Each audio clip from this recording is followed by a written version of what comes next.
How to trade and share market without broker. Let's say that you're at a football game.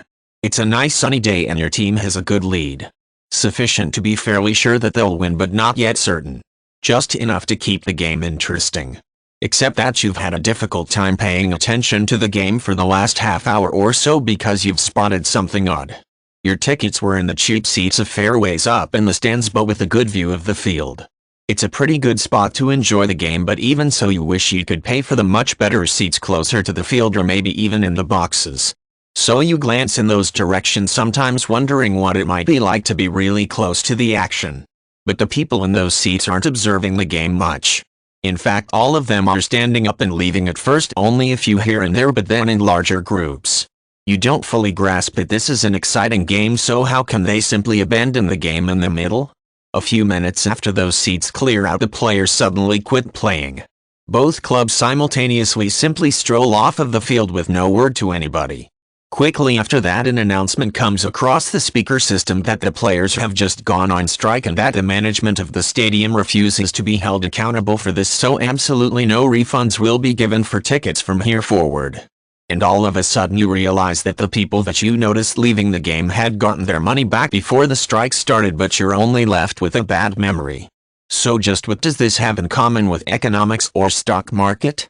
It points out an easy yet very important principle of investing that you need to understand, that is, the smart investor leaves the market before a massive downturn.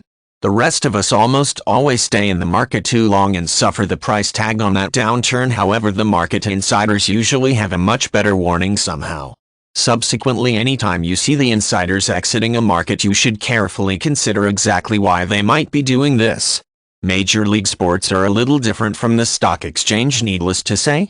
In the real world, players would most likely say that they're about to go on strike to everybody, whereas in the stock exchange the insiders wouldn't like you to know how they think, particularly when they're wanting to get out of their position, so you'll rarely see any type of advance signal. An insider is defined as someone who is the owner of more than 10% of the stock in a corporation or is an officer or director. Corporate insiders have to report times when they buy or sell shares in their business to the SEC, primarily to lessen the potential for certain types of stock manipulation. And just what exactly are those insiders doing right now? They're scrambling for the exits, that's what. Almost to a person, the insiders that understand more relating to their corporations than anyone else are selling their shares. And this isn't only a small pattern, it's enormous.